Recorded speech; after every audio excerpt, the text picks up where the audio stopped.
निर्गम पुस्तकातील दुसऱ्या भागाला आपण आता सुरुवात करीत आहोत आणि या दुसऱ्या भागामध्ये आपण सविस्तरपणे या निर्गम पुस्तकामधील ज्या महत्त्वाच्या घटना आहेत या महत्त्वाच्या घटना आपण शिकण्याचा प्रयत्न करीत आहोत। पहिला जो भाग आहे अध्याय 1 पासून तर अध्याय 18 पर्यंत, ज्यामध्ये आपण इस्रायल लोक ही इजिप्तमध्ये आहेत आणि हा पहिला महत्त्वाचा घटक त्याच्या 2 टप्पे आहेत। पहिला टप्पा म्हणजे इजिप्तमधील इस्रायल लोकांची कथा आपण बघूया अध्याय 1 पासून तर अध्याय 12-36 पर्यंत, आणि तदनंतर इस्रायल लोक ही अरण्यामध्ये भटकतात अध्याय 12-37 पासून तर अध्याय 18-27 पर्यंत। आपण सविस्तरपणे हे बघत असताना इजिप्तमधील इस्रायल लोकांची ही कथा कशा प्रकारे आहे, तर आम्हा सर्वांना माहीत आहे की इस्रायल लोक ही फारोकडून होणारी जी पिळवणूक आहे ते दडपणामध्ये फारोच्या असतानाच त्यांचा त्या ठिकाणी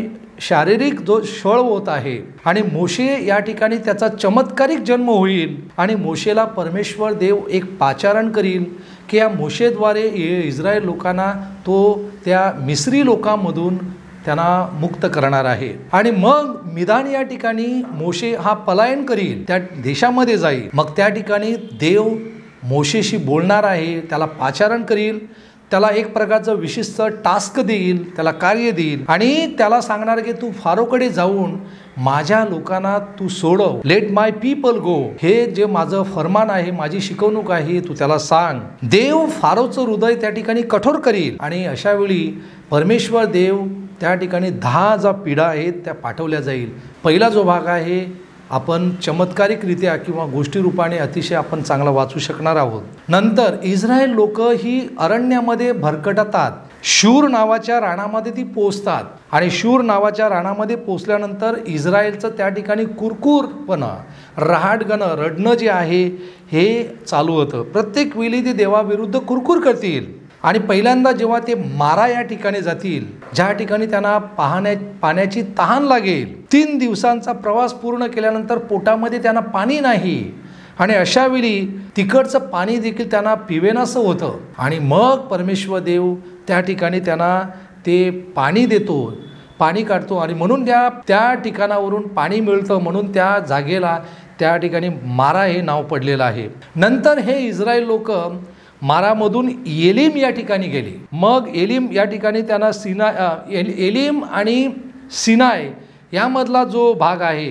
या दोघांमधला भाग आहे, त्या राणामध्ये जे आले त्या राणाला म्हणतात की सीन नावाचं जे अरण्य होतं याच्यामध्ये आले तेव्हा त्यांना भूक लागते। आता भूक लागल्यानंतर ते परमेश्वराकडे पुन्हा मोशेकडे जाऊन पुन्हा त्यांना ते कुरकुर करतात की तू आम्हाला या ठिकाणी कशाला मरायला आणलेलं आहे, कारण आम्ही त्या इजिप्तच्या गुलामगिरीमधून चांगलं जीवन जगत होतो, तू आम्हाला या ठिकाणी मरायला आणलेलं आहे। म्हणजे अशा प्रकारची ही कुरकुरपणा आहे, ही कुरकुरता आहे या ठिकाणी पुन्हा त्यांच्यामध्ये दिसून येते। मग परमेश्वर देव त्यांना मान्ना नावाचं एक अन्न देत। मग सीन राणामधून ते कूच करून इस्रायल लोक रफिदीम येथे पोहोचले आणि रफिदीम येथे पोहोचल्यानंतर पुन्हा त्यांना पाणी नाही म्हणून पुन्हा एकदा ते आकांत करू लागले, ओरडू लागले। तर अशा प्रकारे हा जो दुसरा भाग आहे म्हणजे इस्रायल लोक अरण्यामध्ये कशा प्रकारे ही 40 वर्ष भरकटत आहेत, ही कशा प्रकारे स्कॅटर्ड झालेली आहेत याची ही कथा या ठिकाणी आम्हाला सापडते। प्रिय बंधू आणि भगिनींनो, आता बघा पहिला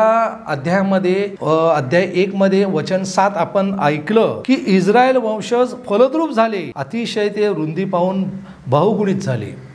आता या ठिकाणी इस्रायल लोक फलद्रूप झाले आणि म्हणून उत्पत्तीच्या पुस्तकामध्ये अध्याय 17 मध्ये वचन 6 मध्ये परमेश्वर देवाने अब्रामाला तो आशीर्वाद दिला होता, त्या आशीर्वादाची आठवण पुन्हा एकदा होते। कुठला आशीर्वाद दिला होता की तुमच्यापासून मी एक मोठे राष्ट्र निर्माण करीन। देवाने इस्रायलला दिलेला हा आशीर्वाद होता आणि म्हणून हे फलद्रूप झाले, बहुगुणित झाले। पुन्हा एकदा उत्पत्तीचं अध्याय 1 वचन 28 आम्हाला आठवण करून देईल की फलद्रूप व्हा, बहुगुणित व्हा आणि पृथ्वी व्यापून टाका।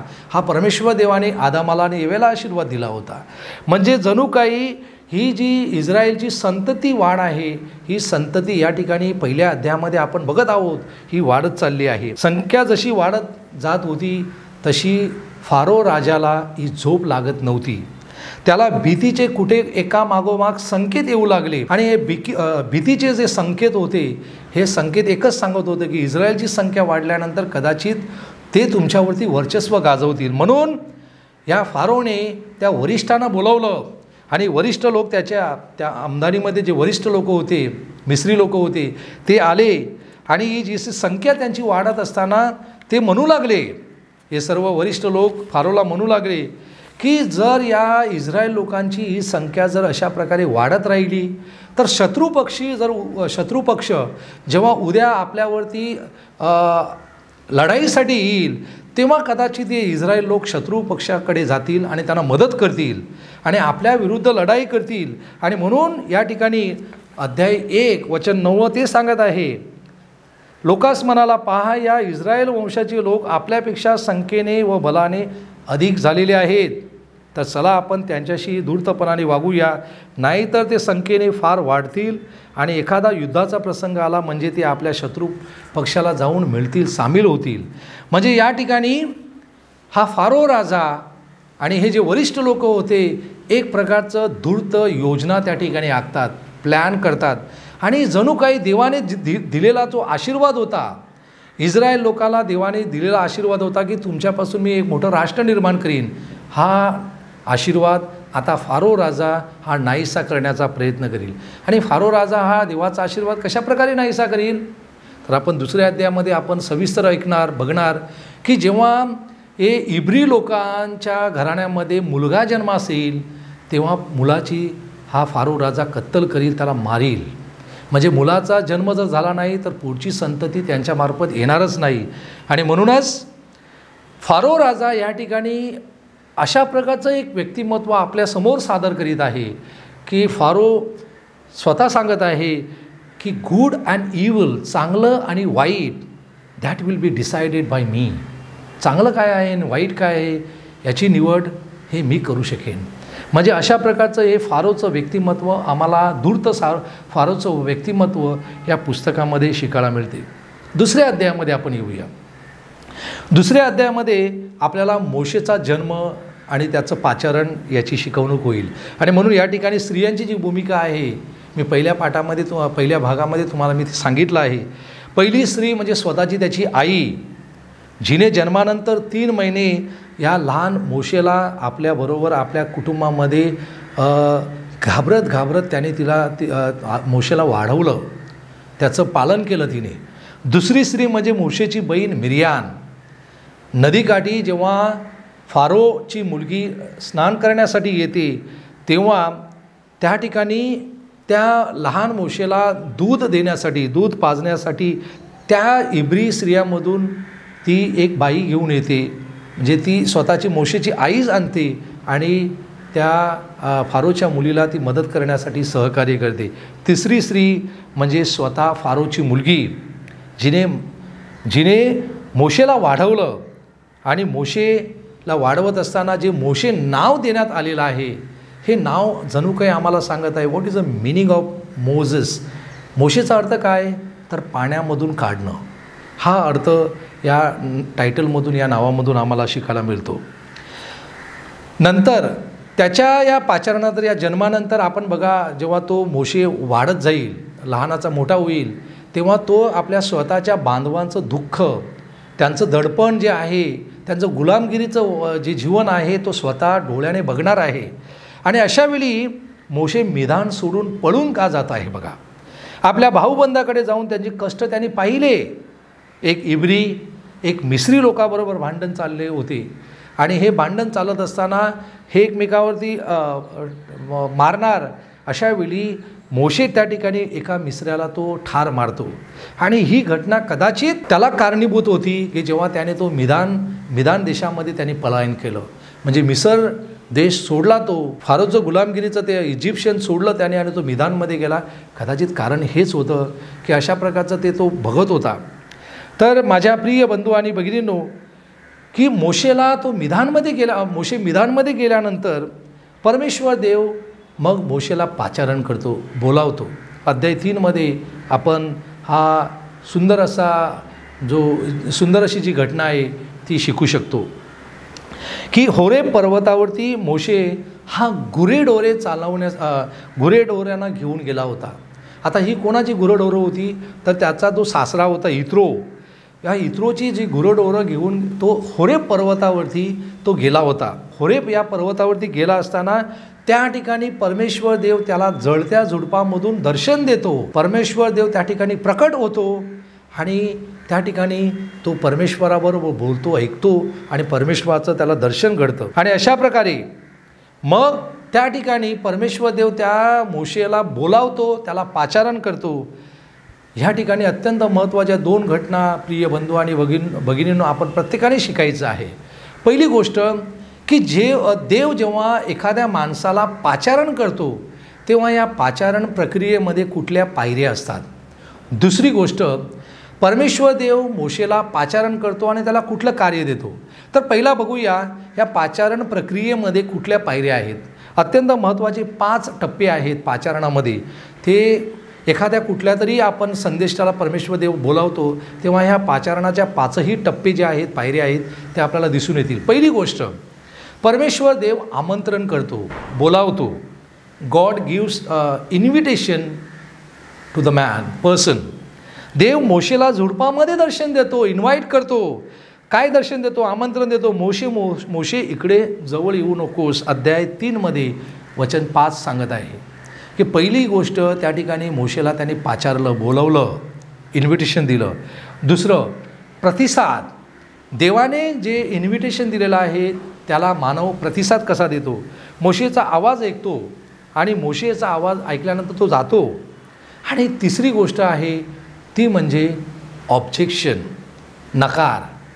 बघा, कधी परमेश्वर जेव्हा बोलावतो तेव्हा सहजासहजी एखादा संदेष्टा होकारात्मक उत्तर देत नाही, तो पहिला नकारात्मक उत्तर देतो. आणि या ठिकाणी तेच सांगत आहे इस्रायल लोकास. परमेश्वर देव जेव्हा त्याला मोशेला सांगतो, इस्रायल लोकास मिस्र्यामधून काढून बाहेर घेऊन ये, अशावेळी मोशे परमेश्वराला काय जबाब देतो, काय उत्तर देतो? असा मी कोण आहे. 3 अध्यायामध्ये वचन 11 ते सांगत आहे मी कोण आहे. म्हणजे तो ऑब्जेक्ट करतो, देवाला नकार देतो. आणि अशावेळी 4था टप्पा, 4थी पायरी आहे अश्युरन्स, म्हणजे देव शाश्वती देतो. आणि 3 अध्यायामध्ये वचन 12 सांगतं शाश्वती काय. मोशेला तो सांगतो परमेश्वर देव, मी तुझ्याबरोबर असेल, मी तुझ्याबरोबर असेल. आणि शेवटी 4थी पायरी पाचारणामध्ये ती म्हणजे चिन्ह. परमेश्वर देव मोशेला चिन्ह देतो, मी जो आहे तो आहे, तुमच्या पूर्वजांचा देव, अब्रामाचा देव, इसाकाचा देव आणि याकोबाचा देव. आणि म्हणून परमेश्वर देवाने ते अब्रामाला अशा प्रकारचं हे पाचारण दिलं. आणि या पाचारणामधील या ज्या महत्त्वाचे टप्पे आहेत हे टप्पे आपण या ठिकाणी शिकून घेतले आहेत. आता दुसऱ्या भागाकडे जाऊया की मोशेला जेव्हा परमेश्वर देवाने पाचारण केलं तेव्हा परमेश्वर देवाने मोशेला कुठल्या प्रकारचं टास्क दिलं, कुठल्या प्रकारची जबाबदारी त्याच्या हातामध्ये सोपवली. अत्यंत महत्त्वाच्या 3 जबाबदाऱ्या आपल्याला निर्गम पुस्तकामधून शिकायला मिळत आहेत. पहिली जबाबदारी मोशेवरती परमेश्वर देवाने ठेवली होती ती म्हणजे इस्रायलच्या वडील जनास जमवून आण. अध्याय 3 वचन या ठिकाणी 16 मला सांगत आहेत. बघा, या ठिकाणी मी वचन 16 वाचत आहे. तू जा आणि इस्रायलच्या वडील जनास जमवून सांग, तुमच्या पूर्वजाचा देव, अब्रामाचा देव, इसाकाचा देव आणि याकोबाचा देव परमेश्वर याने मला दर्शन दिले आणि म्हटलं आहे, माझे तुमच्याकडे खरोखर लक्ष गेले आहे. म्हणजे तू पहिली गोष्ट करायची, पहिली जबाबदारी करायची की इस्रायलच्या वडील जनास जमून एकत्र आण. To assemble the elders of Israelites. पहिली जबाबदारी त्याची होती. दुसरी जबाबदारी होती इस्रायली लोकांचा होणारा जो छळ आहे, त्यांची जी पिळवणूक होत आहे, ही मला असह्य होत आहे. आणि म्हणून हा जो मेसेज आहे, हा मेसेज कोणाला तू दे? जा आणि फारो राजाला सांग, to communicate God's displeasure with the operation of the Israelites. हे मला सहन होत नाही. हा जो मेसेज आहे, हा मेसेज तू त्या फारो राजाला सांग. त्याची दुसरी जबाबदारी मोशेची ही होती. तिसरी मोशेची जबाबदारी होती की वडील जनास घेऊन फारोकडे जा. विशेषतः माझ्या लोकांना जाऊ दे. जेव्हा तू वडील जनांना घेऊन फारोकडे गेल्यानंतर फारोला तेच सांग, let my people go to approach Pharaoh with the elders collectivity to make petition to Pharaoh. Make petitions and petition again and again. Pharaoh तुझा ऐकणार नाही, तो कठोर त्याचं हृदय आहे, हे देव जाणून होता. आणि म्हणून त्यांनी सांगितलं की वडील जनास तू घे आणि त्याच्याकडे जा. हे याचाच देखील संदर्भ अध्याय 3 वचन 18 ते वचन 19 आम्हाला भेटत आहेत. अशा प्रकारे 3 महत्त्वाच्या ज्या जबाबदाऱ्या होत्या मोशेच्या, ह्या मोशेच्या 3 जबाबदाऱ्या आपण या ठिकाणी शिकत आहोत. अध्याय 5 पासून तर अध्याय 15 आपण confrontation between pharaoh and Moses, म्हणजेच या ठिकाणी फारो आणि मोशे यांचा जो वाद आहे, यांचं जे संभाषण आहे, यांचं एकमेकाविषयी ते कशाप्रकारे बोलत आहेत, हा संपूर्ण जो प्रसंग आहे या ठिकाणी आपण वाचत आहोत. आणि अत्यंत महत्त्वाची की परमेश्वराने मोशेला केलेलं पाचारण. परमेश्वर मोशेला बोलला, जा आणि माझ्या इस्रायल लोकांना गुलामगिरीतून मुक्त कर. परमेश्वर देवाला हे माहीत आहे की फारो सहजासहजी हे मोशेचं ऐकणार नाही, कारण त्याचं हृदय एक कठोर आहे. माझ्या प्रिय बंधू आणि भगिनींनो, आपण हे अध्याय 5 आणि अध्याय 15 हे वाचत असताना मी तुमच्यासमोर एक प्रश्न ठेवत आहे. आणि हे अध्याय तुम्ही जरा सविस्तर वाचा, कारण याचे संदर्भ तुम्हाला शोधायचे आहेत. प्रश्न अशा प्रकारे आहे, परमेश्वर देव फारोचे मन कठोर करील किंवा फारोचं मन कठीण आहे, हे संदर्भ ह्या अध्याय 5 पासून तर अध्याय 15 आपण किती वेळा आपल्यासमोर आलेले आहेत. कुठले संदर्भ किती वेळा आले आहेत ते तुम्ही लिहून काढायचे आहेत. आता या कन्फ्रंटेशनमध्ये महत्त्वाच्या गोष्टी आपण कुठल्या शिकत आहोत, तर देवाला माहीत आहे. पहिली गोष्ट, देवाला माहीत आहे की फारो नेहमी हा त्याला विरोध करील, फारो हा मोशेला विरोध करील. दुसरी, इस्रायल लोक आणि इजिप्तचे लोक यांच्यामध्ये कुठेतरी आपल्याला भेद जाणवत आहे. म्हणजे कुठेतरी परमेश्वर देव त्या ठिकाणी भेद निर्माण करणार आहे. जेव्हा तो इस्रायलाबद्दल प्रेम व्यक्त करील, अशावेळी जे मिस्री लोक आहेत, इजिप्शियन आहेत, त्यांच्यामध्ये कुठेतरी कटुपणा आपल्याला दिसून येईल. आणि शेवटी माझ्यासाठी प्रार्थना करा असे फारो मोशेला वारंवार सांगणार आहे. बघा, जेव्हा 10 प्लेग 10 ज्या पिढा आहेत, या पिढा जेव्हा या इजिप्शियन लोकांवरती परमेश्वर देव पाठवणार, तेव्हा अनेक मनुष्य वित्तहानी होणार आहे, अनेक मनुष्य प्राणी मारला जाणार आहे, अनेक प्रकारची संकटं त्यांच्यावरती येणार आहेत. आणि अशी संकटं येत असताना फारोला कुठेतरी जाणवणार की मोशेच्या बरोबर हा त्यांचा परमेश्वर आहे, जो सामर्थ्यशाली परमेश्वर आहे. आणि मग तो फारो राजा हा मोशेला सांगणार की माझ्यासाठी प्रार्थना करा. आणि हे देखील संदर्भ अध्याय 8 वचन 1 ते 12, 28 ते 30, वचन 9, 28, 29, 33 आणि अध्याय 10 वचन 17 ते 18 आम्हाला सापडतात. तर अशा प्रकारे या मोशे आणि फारोच्या या भाषणामधून, संभाषणामधून हे महत्त्वाचे 3 जे पैलू आहेत हे आम्हाला शिकायला मिळतील. आता आपण पुढे जाऊया आणि पुढे जे 10 प्लेग आहेत, 10 प्लेग्स, 10 ज्या पिढा आहेत, याच्यावरती आपण थोडंसं मी विवेचन करत आहे. मात्र तुमच्या अभ्यासासाठी पुन्हा एकदा हे जे 10 एकूण प्लेग आहेत हे तुम्ही वाचा. मी फक्त या स्क्रीनवरती तुमच्यासमोर हे ठेवत आहेत. पहिली जी पिढा आहे रक्ताची पिढा, अध्याय 7 वचन 14 ते 25 पहिली पिढा मोशेने या इजिप्शियनावरती आली. दुसरी जी आहे बेडकाची पिढा, अध्याय 8 वचन 1 ते 15. त्याच्यानंतर तिसरी हुवांची पिढा, अध्याय 8 वचन 16 ते 19. त्याच्यानंतर गोमाशाची पिढा, अध्याय 8 वचन 20 ते 32. तदनंतर मरीची पिढा, अध्याय 9 वचन संख्या 1 ते 7. नंतर गळवाची पिढा, अध्याय 9 वचन 8 ते 12. गाराची पीडा अध्याय 9 13 ते 15 आणि टोळाची पीडा अध्याय 9 वचन 13 ते 35, निविड अंधकाराची पीडा अध्याय 10 21 ते 29 आणि शेवटी 10वी जी पीडा आहे ही प्रथम वत्साच्या मृत्यूची पीडा, the death of the first born अध्याय 12 29 ते 36. अशा हे 10 ज्या पीडा आहेत या आपल्याला या ठिकाणी वाचाव्याला मिळणार आहेत. आपण व्यक्तिगत स्टडीसाठी अभ्यासासाठी वाचन करावं अशी माझी विनंती आहे. आता आपण पुढे थोडंसं जाऊया आणि पुढे गेल्यानंतर आपल्याला 12व्या अध्यायामध्ये वल्हांडण सणाचं महत्त्व या ठिकाणी आम्हाला दिसून येत आहे. आता बघा, जेव्हा परमेश्वर देव ही इजिप्शियनावरती शेवटची पीडा पाठवतो, जी प्रथम वत्साच्या मृत्यूची पीडा जी आहे, म्हणजे इजिप्तमधील जो मुलगा असेल, पहिलं मूल आहे, त्याला मारलं जाईल. आणि ह्या संदर्भामध्ये हे वल्हांडणाचं जे पासोवर जे मील आहे, ह्या ठिकाणी असं सांगण्यात आलेलं आहे, फारो राजाच्या आमदानीमध्ये इस्रायल लोकांचा जो होणारा छळ होता आणि अशा प्रकारे जे घटनाचक्र होतं हे या शेवटच्या पीडा जी आहे त्याद्वारे ती पूर्ण होत आहे. आणि म्हणून इस्रायल लोकांचे सर्वप्रथम जन्मलेले या भयानक प्रसंगातून अनन्य प्रकारे जे वाचले आहेत, इस्रायल लोकांच्या प्रथम जन्मलेल्यांना मरण जणू काही ओलांडून गेलं आहे.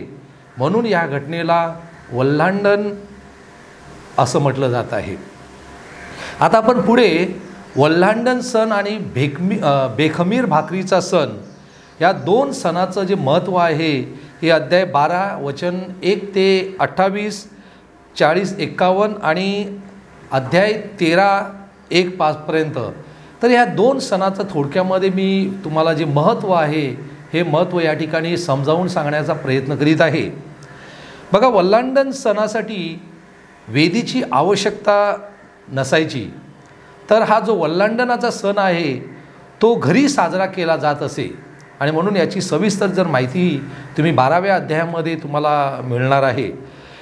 मात्र बेखमीर भाकरीचा जो सण आहे हा सण पिलग्रिमेज फीस्ट म्हणजे प्रवाशांचा सण म्हटलं जायचं. आणि हा सण साजरा करण्यासाठी घरात माणसं म्हणजे इब्री जे पुरुष आहेत हे वेदी आवश्यक आहे असं नाही. वल्हांडण सण हा भटके, गुराखी, मेंढपाळ यांचा सण, तर बेखमीर भाकरीचा सण हा शेतकरी लोकांचा सण होता. सण हे आपल्यातील नवीनपणा आहेत, नवीनपणा हे व्यक्त करीत असतात. शेतातील पहिलं पीक हे जेव्हा आपण एकत्र गोळा करायचो आणि म्हणून पहिले 7 दिवस शेतातील पहिल्या पिकाचे धान्य खावे आणि ही भाकर बेखमीर भाकर असावी असं त्या इस्रायल लोकांनी आपल्या परंपरेमधून शिकून घेतलेलं होतं. हा सण शेतकऱ्यांच्या जीवनाशी निगडीत असल्याने कनान येथील इस्रायल लोक गेल्यानंतर त्याने तेथून शिकून घेतला असावा असं देखील म्हटलं जातं. वल्हांडण सण आणि बेखमीर भाकरीचा सण 7 दिवस साजरा करणं हे इतिहासाच्या दुसऱ्या पुस्तकामध्ये देखील आम्हाला सांगण्यात आलेलं आहे. तर अशा प्रकारे थोडक्यामध्ये वल्हांडण सण आणि बेखमीर भाकरीचा सण याबद्दल मी थोडक्यामध्ये तुम्हाला ही सणाची महत्त्व पटवून दिलेलं आहे. सविस्तर माहिती अनेक जे इस्रायल लोकांचे धार्मिक सण आहेत त्यांची अधिक माहिती आपल्याला जेव्हा आपण लेवी पुस्तकाकडे येणार तेव्हा त्या ठिकाणी आम्हाला मिळणार आहे. 12व्या अध्यायाच्या अगदी शेवटच्या भागाकडे जेव्हा आपण येतो तेव्हा आम्हाला कुठेतरी समजणार आहे की आता इस्रायल लोक हे मिसर देश सोडून त्या लाल समुद्रामधून ते बाहेर पडणार आहेत. आणि म्हणून या ठिकाणी परमेश्वराने त्यांना मिसर देशातून बाहेर आणलेलं आहे. ह्याकरिता परमेश्वरा प्रितर्थ ही जागरणाची रात्र आहे. इस्रायल लोकांसाठी पिढ्यानपिढ्या परमेश्वरा प्रितर्थ ही जागरणाची रात्र आहे, म्हणून ती अवश्य पाळली जाते. बघा माझ्या प्रिय बंधू आणि भगिनींनो, ईस्टरच्या मध्यरात्री जेव्हा आपण पूर्वसंध्येच्या मिसाला जातो तेव्हा निर्गमचं पुस्तकातील जे वाचन आहे हे वाचन कदापि वगळलं जात नाही. आपण जुन्या करारातील एकूण 7 वाचनं त्या ठिकाणी आहेत, परंतु पालखीय परिस्थितीनुसार धर्मगुरू काही ठराविक वाचनं त्या ठिकाणी घेतात आणि दुसरी वाचनं आहेत ती वगळली जातात. मात्र त्या ठिकाणी या वाचन ग्रंथामध्ये हे नमूद केलेलं आहे की आपण जर या 7 वाचनापैकी ठराविक 3 किंवा 4 वाचनं घेत असाल, अशावेळी एक गोष्ट लक्षात ठेवायची आहे की निर्गम पुस्तकामधील जे वाचन आहे हे वाचन कदापि वगळलं जाऊ नये. कदाचित त्याचं महत्त्व जे आहे हे महत्त्व अतिशय आपल्या उपासनेमध्ये अत्यंत महत्त्वाचं म्हटलं जातं की परमेश्वरा प्रित्यर्थ ही जागरणाची रात्र आहे आणि या जागरणाच्या रात्रीचं महत्त्व जे आहे हे आम्हा प्रत्येकाला कळलं पाहिजे. आणि म्हणूनच आपण या वाचनावरती जास्त अधिक लक्ष देत असतो. आता 15व्या अध्यायामध्ये जेव्हा आपण येतो तेव्हा 15व्या अध्यायामध्ये आपण विशेषतः हे जे इस्रायली लोक आहेत, हे इस्रायली लोक लाल समुद्र ओलांडून ते बाहेर पडले जातात आणि बाहेर पडल्यानंतर मग ते विजयाचं स्तोत्र, विजयाचं गीत गातात. आता 14व्या अध्यायामध्ये काय झालेलं आहे हे कदाचित तुम्हाला जेव्हा तुम्ही वाचणार तेव्हा तुम्हाला समजणार आहे की लाल समुद्रमधून ते बाहेर पडतात. अशावेळी परमेश्वर देव तो समुद्र दुभागतो, म्हणजे 2 भाग करतो आणि अशावेळी 2 भाग झाल्यानंतर त्यांना इस्रायल लोकांना त्याच्यामधून रस्ता सापडतो आणि अशा प्रकारे ते लाल समुद्रामधून बाहेर पडतात. आणि मग त्यांचा पाठलाग करणारे जे मिसरी लोक आहेत त्यांची दानादान होते, ते समुद्रामध्ये गडपवले गेले जातात. हे सर्व सविस्तर माहिती 14व्या अध्यायामध्ये तुम्हाला मिळणार आहे. तर आता आपण 15व्या अध्यायाकडे जाऊया. 15व्या अध्यायामध्ये the song of the sea हे जे अत्यंत महत्त्वाचं गीत आहे, इस्रायल लोकांनी गायलेलं आहे, हे महत्त्वाचं गीत या ठिकाणी आहे की जेव्हा इस्रायल लोक लाल समुद्रामधून बाहेर पडले तेव्हा त्यांनी हे गायलेलं गीत आहे ते अध्याय 15मध्ये आपण ऐकत आहोत. आणि या 15व्या अध्यायामध्ये शेवटची जी ओवी सांगते की परमेश्वराला गीत गा, कारण तो विजयी होऊन उन्नत झाला आहे, घोडा व स्वार त्याने समुद्रामध्ये टाकून दिलेले आहे. आणि हे गीत कुठलं आहे? हे गीत मला वाटतं आपल्या प्रत्येकाच्या परिचयाचं आहे. विजयी तुतारी पुंकीनमी, गीत प्रभूचे गायनमी. अतिशय स्तोत्राला समर्पक असं गीत आपण त्या ईस्टरच्या मध्यरात्रीच्या दिवशी ते वाचन ऐकल्यानंतर हे गात असतो. आता या गीताची काही खास वैशिष्ट्य आहेत आणि ही वैशिष्ट्य कुठली? तर हे गीत म्हणजे देवाच्या निवडलेल्या लोकांची एक कथा आहे. म्हणजे इस्रायल लोक जी देवाची निवडलेली लोक आहेत त्यांची कथा म्हणजे जणू काही हे गीताद्वारे ते व्यक्त करत आहेत. आणि म्हणून ते दर्याला कशा प्रकारे सामोरे गेले, म्हणजे गुलामगिरीमध्ये, फारोच्या गुलामगिरीमध्ये वावरत असताना ते कशा प्रकारे ते वाईट परिस्थितीला सामोरे गेलं आणि शेवटी अशा या परिस्थितीमधून कशा प्रकारे बाहेर पडले याचा सविस्तर वर्णन त्या ठिकाणी आहे. दुसरं महत्त्वाचं वैशिष्ट्य, फारोच्या गुलामगिरीतून आपल्या लोकांना परमेश्वर देव हा सोडवून घेतो. गॉड रिडीम्स द स्लेव्स, म्हणजे या सर्व लोकांना या गुलामगिरीमधून परमेश्वर देव हा बाहेर काढतो. हे दुसरं वैशिष्ट्य आहे. तिसरं वैशिष्ट्य असं सांगितलं जातं की तो आपल्या लोकांना वचन भूमीमध्ये सुखरूप घेऊन जाईल. He leads his people of the promise land. परमेश्वर देव पुन्हा एकदा या इस्रायल लोकांना जो कनान देश, दुधामधाचा जो देश आहे, ज्या परमेश्वराने राखून ठेवलेला आहे या इस्रायल लोकांसाठी, त्या देशामध्ये तो सुखरूप घेऊन जाणार आहे. आणि शेवटी चौथं वैशिष्ट्य, आणि ते म्हणजे तो परमेश्वर या लोकाबरोबर वस्ती करील. ही ड्वेल्स अमांग हिज पीपल. आणि त्याची खरी आपल्याला शिकवणूक आपण जेव्हा निर्गमच्या शेवटच्या भागामध्ये येणार, हे इस्रायली लोक परमेश्वरासाठी एक निवास मंडप उभारतील आणि अशा प्रकारे त्या ठिकाणी परमेश्वर देव सतत सदोदित त्यांच्याबरोबर वस्ती करील.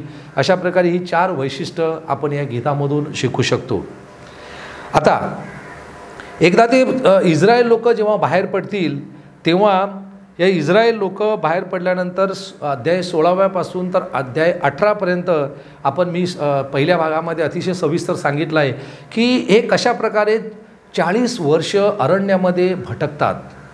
इस्रायल वचनभूमीत आल्यावर मोशेविरुद्ध व देवाविरुद्ध नेहमी कुरकुर करतात. ते देवाला दोष देऊ लागतात. आम्ही इजिप्तमध्ये होतो, ते बरे होतो, आणि इथे कशाला आम्हाला मरायला आपण आणलेलं आहे. आणि देव इस्रायल लोकांना अशावेळी या कठीण परिस्थितीमध्ये वारंवार जेव्हा ते कुरकुर करतात, तक्रार करतात मोशेकडे, त्यावेळी मोशे या लोकांसाठी परमेश्वराकडे मध्यस्थी करतो आणि मग परमेश्वर त्यांना पाणी आणि खाण्यासाठी अन्न देतो. आणि अशा प्रकारचं हे सुंदर विवेचन आहे, वर्णन आहे, हे 16व्या अध्यायापासून तर 18व्या अध्यायापर्यंत आम्हाला मिळणार आहे. माझ्या प्रिय बंधू आणि भगिनींनो, आपण या 18व्या अध्यायापर्यंत आलेलं असतानाच मी तुमच्यासमोर तुमच्या प्रत्येकाच्या मननचिंतनासाठी आणि लिखाणासाठी काही प्रश्न या ठिकाणी स्क्रीनवरती ठेवत आहे.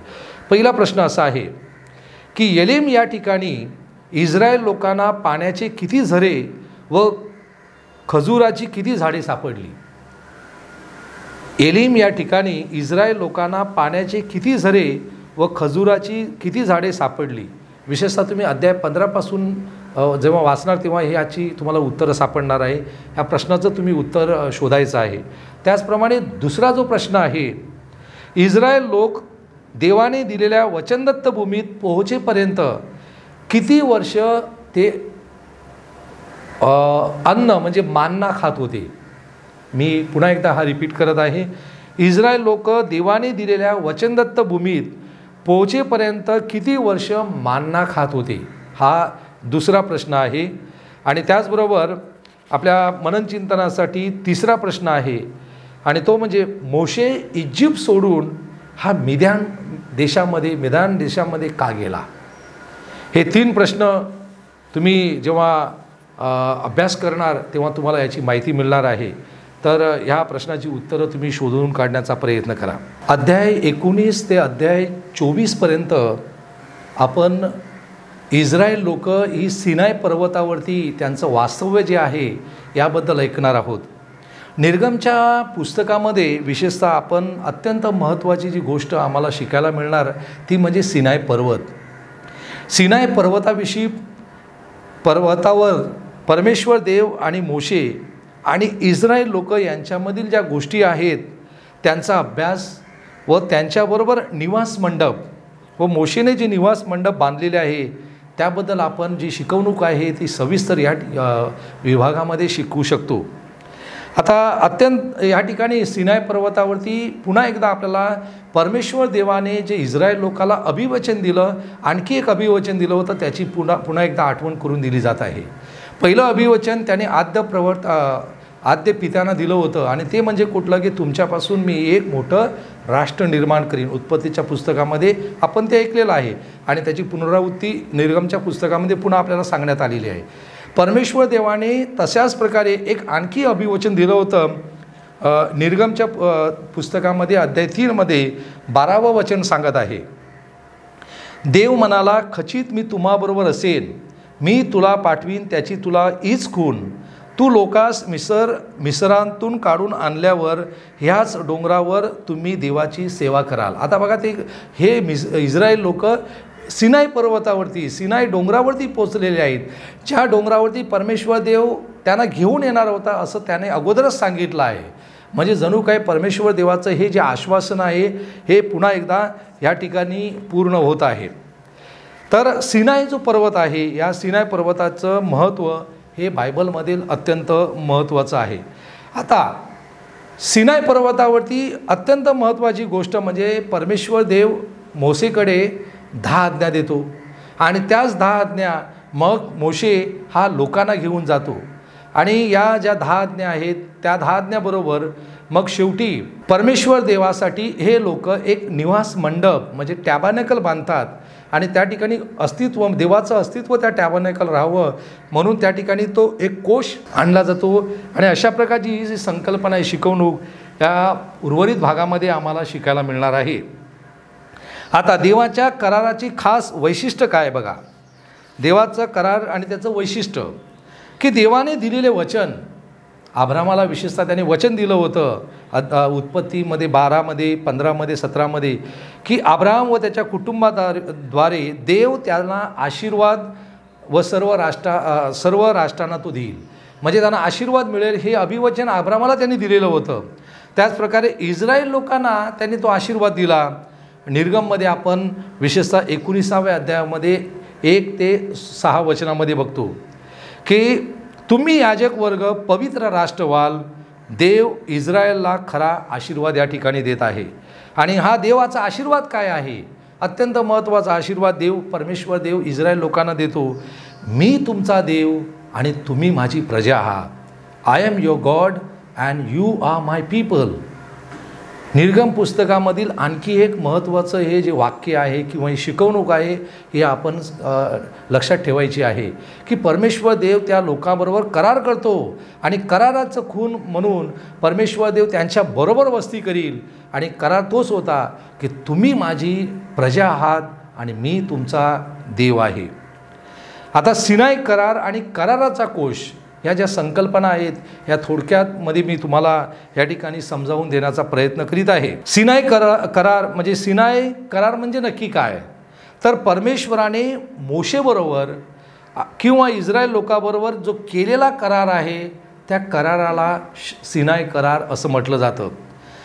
कराराचा कोश म्हणजे काय, तर कराराचा कोश म्हणजे परमेश्वर देव आणि मोशे ह्यामध्ये जो करार झाला व त्याचं लिखाण जे झालं होतं आणि जे लिखाण ज्या साक्ष्यपटावरती लिहिण्यात आलेलं होतं, त्या साक्ष्यपट म्हणजे ज्या ग्रंथपाट्या ज्या होत्या त्या पाट्या ज्या कोशामध्ये ठेवलेल्या होत्या त्याला आपण कराराचं कोश असं म्हटलं जातं. म्हणून एका बाजूला सिनाई करार परमेश्वर देवाने तो इस्रायल लोकांबरोबर केला आणि कराराचा कोश ह्या दोन संकल्पना या ठिकाणी आपण शिकल्यानंतर कराराचे दोन मुख्य हेतू असतात हे आपण लक्षात ठेवायचे आहे की परमेश्वर देव सर्व इस्रायल लोकांचे जे सामुदायिक जीवन आहे या सामुदायिक जीवनामध्ये तो प्रवेश करत असतो.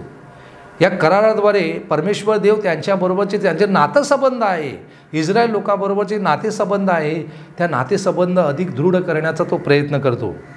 दुसरं कराराचा हेतू इस्रायल लोकांचे जे नीतीचे जीवन, कौटुंबिक जीवन, सामाजिक जीवन, शासकीय जीवन, नागरी जीवन आहे ते चांगलं बनवण्यासाठी परमेश्वर त्यांना मदत करत असतो. म्हणजे ही कराराची दोन मुख्य हेतू या ठिकाणी आहे.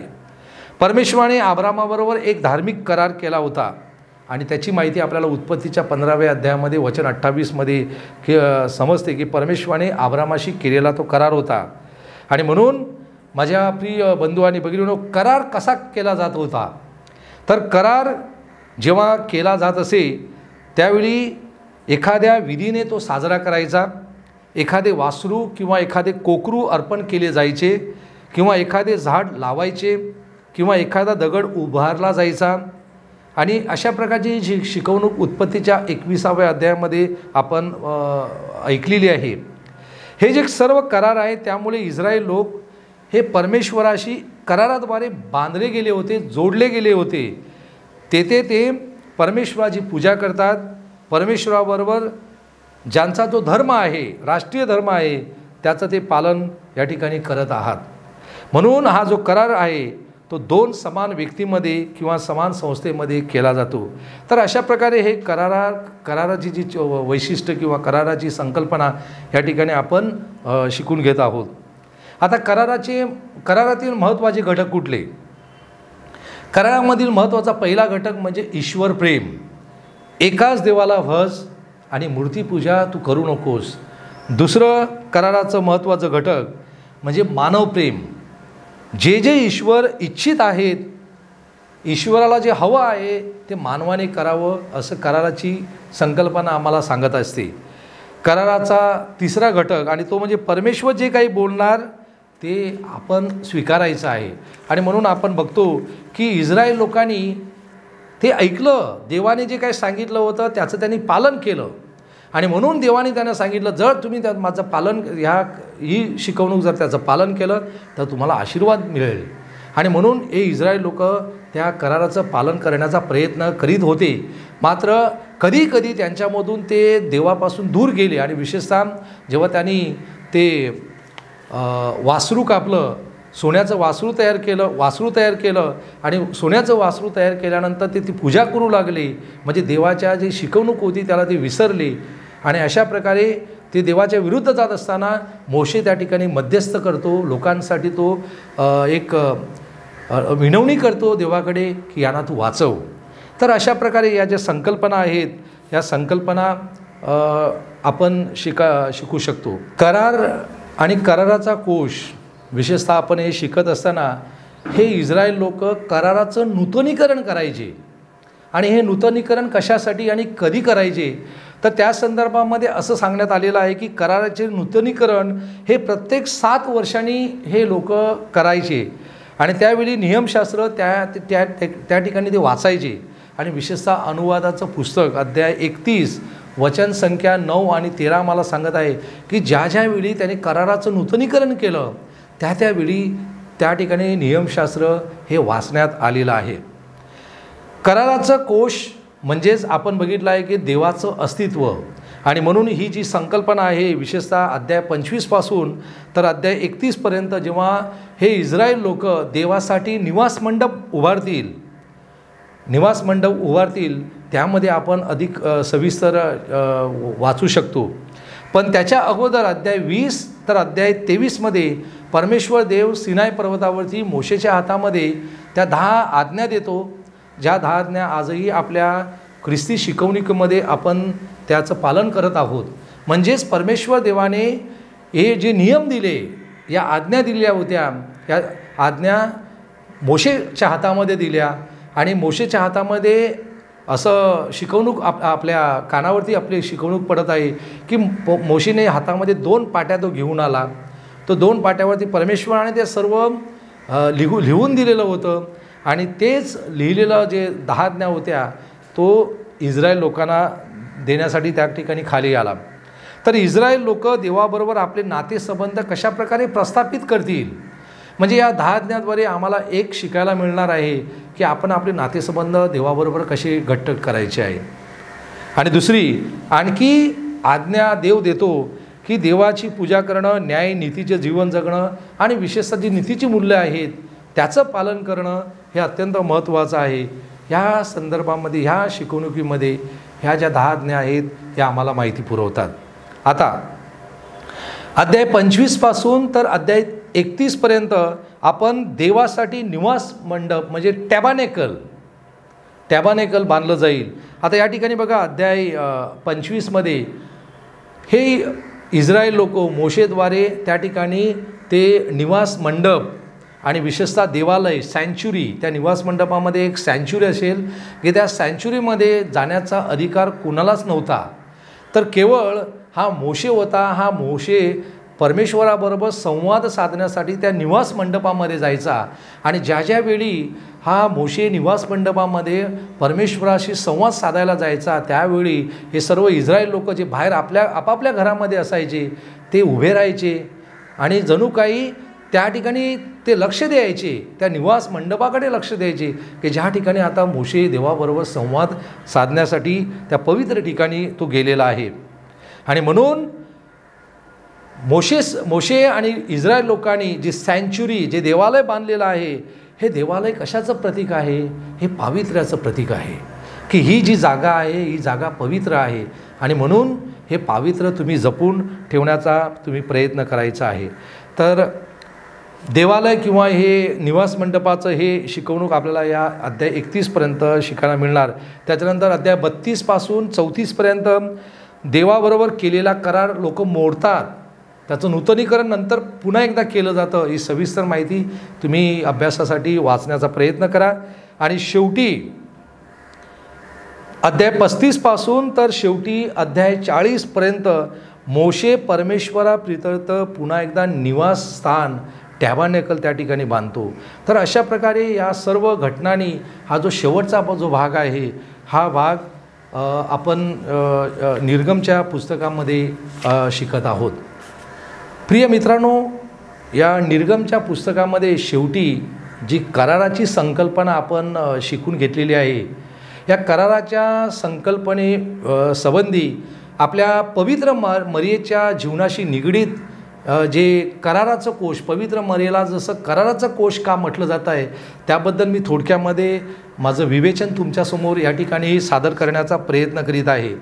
की पवित्र मरियेला आपण पवित्र मरियेच्या विनंतीमालेमध्ये आर्क ऑफ द कव्हनेंट, की पवित्र मरिया कराराचं कोश आहे. हे जे संविधान आहे, हे जे विश्लेषण आहे, या विश्लेषणाने आपण पवित्र मरियेला पुकारतो. आणि ही म्हणूनच का पुकारत आहोत याचं थोडक्यामध्ये मी तुम्हाला स्पष्टीकरण या ठिकाणी देण्याचा प्रयत्न करीत आहे. करार ही संकल्पना बायबलमध्ये केंद्रस्थानी आहे हे आता आपणच बघितलं आहे. आणि म्हणून करार जर म्हटला तर करार हा 2 पक्षामध्ये केला जातो किंवा 2 राष्ट्रामध्ये केला जातो. करार हा एकतर्फी होऊ शकतो किंवा करार हा दुतर्फी होऊ शकतो. मनुष्य मात्र कसाही वागला तरी परमेश्वर आपला जो करार आहे त्या कराराचं पालन करतो. तो करार कधी विसरत नाही. दुतर्फी करारामध्ये काय झालं होतं, दुतर्फी करारामध्ये आज्ञापालन जर माणसाने केलं तर माणसाला आशीर्वाद भेटेल, पण आज्ञाभंग त्याने जर केला तर त्याला शिक्षा ही अट या ठिकाणी ठेवण्यात आलेली होती. आणि अशावेळी बायबलमध्ये वेगवेगळ्या प्रकारचे करार परमेश्वराने लोकाबरोबर केलेले होते. आणि विशेषतः जर आपण उत्पत्तीच्या पुस्तकापासून जर बघितलं तर वेगवेगळे करार परमेश्वराने केलेले आहेत. पहिला परमेश्वराने करार केला होता तो नोहाबरोबर त्यांनी करार केला होता. उत्पत्तीच्या पुस्तकामध्ये अध्याय 9 आपण ऐकतो ते. नंतर देवाने अब्रामाशी करार केला, हा उत्पत्तीच्या 15व्या अध्यायामध्ये आपण माहिती आम्हाला मिळते. देवाने तिसरा करार हा सिनाय पर्वताबरोबर मोशेबरोबर त्याने केलेला आहे.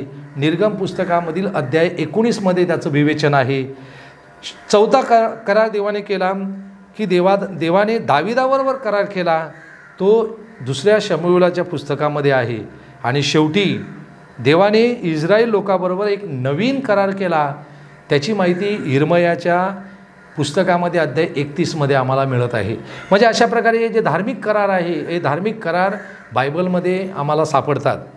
आता तुम्हाला मी अगोदर सांगितल्याप्रमाणे कराराचा हेतू काय असतो, तर कराराचा एकमेव हेतू एकच असतो की इस्रायल लोक ही देवाची निवडलेली लोक होती आणि या प्रजेवर देवाचं प्रेम होतं. ते आपल्याजवळ नेहमी असावे असं देवाला नेहमी वाटायचं. म्हणून देवाची लोक देवाच्या जवळ असावी त्यासाठी देवाने खास व्यवस्था देखील त्यांच्यासाठी ती केली होती. आणि देवाची उपस्थिती त्यांना नेहमी व्हावी म्हणून देवाने मोशेला सांगितलं की तू निवास मंडप किंवा दर्शन मंडप उभारायचं, जेणेकरून देव त्यांच्याबरोबर वस्ती करील.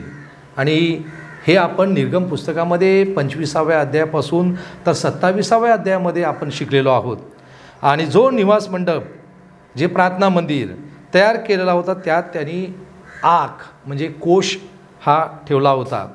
इस्रायल लोकाबरोबर देव सदोदित वस्ती करावा, निवास करावा म्हणून त्यांनी देवालय म्हणजे सँच्युरी हे पवित्र ठिकाण होतं याची त्यांनी बांधणी केली होती. आता थोडक्यामध्ये आपण ही जी संकल्पना आहे ती संकल्पना थोडक्यामध्ये समजावून घेण्याचा प्रयत्न करूया. कोश हा बायबलमध्ये महत्त्वाचा का म्हटला जातो? Why the arc is important in the Bible. The arc is dwelling place of God on earth. कोश हे देवाच्या वस्तीचं एक पृथ्वीवर उभारलेलं एक निवासगृह आहे असं संबोधलं जातं. कोश या ठिकाणी ठेवण्यासाठी म्हणजे कोश ठेवण्यासाठी देवालयामध्ये एक पवित्र जागा तयार केली जाते. तिथे देव लोकांच्या बरोबर वस्ती करील, लोकांना तिथे भेटत राहील व तो त्यांच्याबरोबर बोलणार.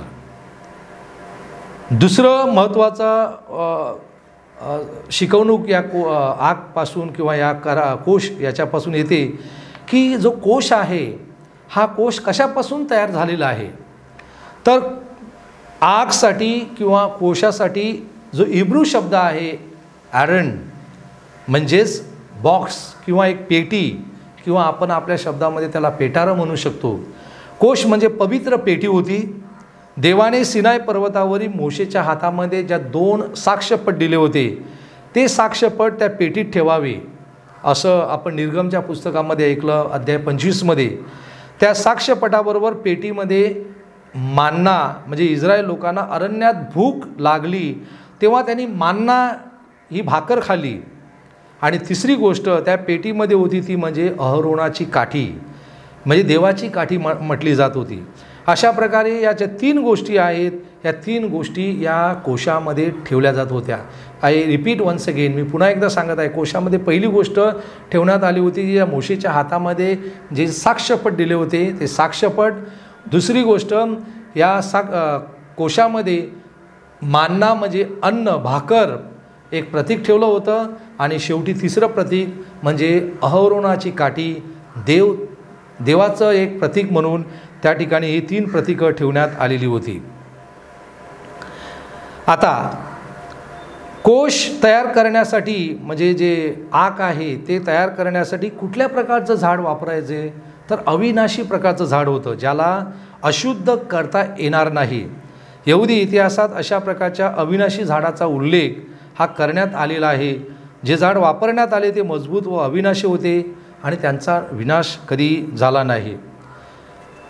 माझ्या प्रिय बंधू आणि भगिनींनो, आता एक गोष्ट आपण लक्षात ठेवायची की पवित्र मरियेला कराराचं कोश का म्हटलं जातं.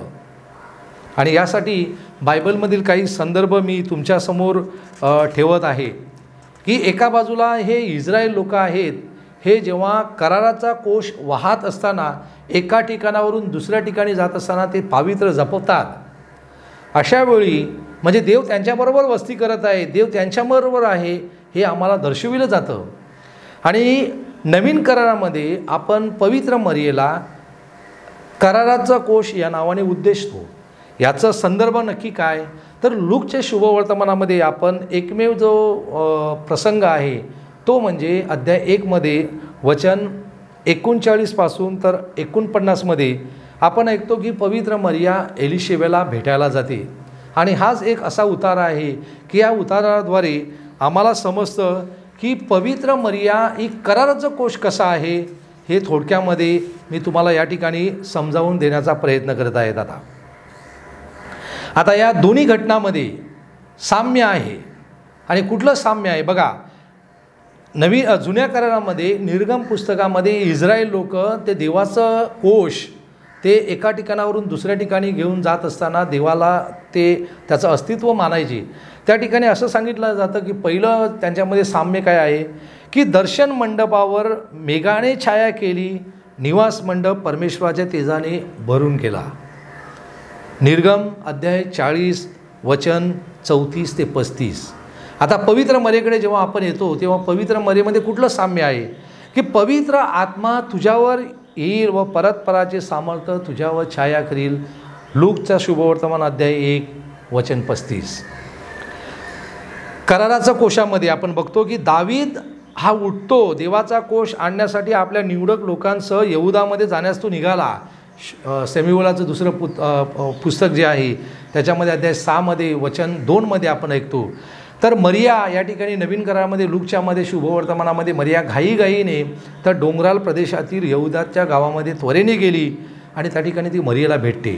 म्हणजे लूक शुभवर्तमानामधील अध्याय 1 वचन 39. आता देवाच्या कोशामध्ये आपण अपात्र आहोत हे ओळखून त्या ठिकाणी दावीद बघा काय सांगतो, how can the ark of the Lord come to me, देवाचा कोश माझ्या घरी कसा आणावा. शमूएलाचं दुसरं पत्र अध्याय 6 वचन 9 सांगत आहे. तर पवित्र मरिया काय उद्गार काढते.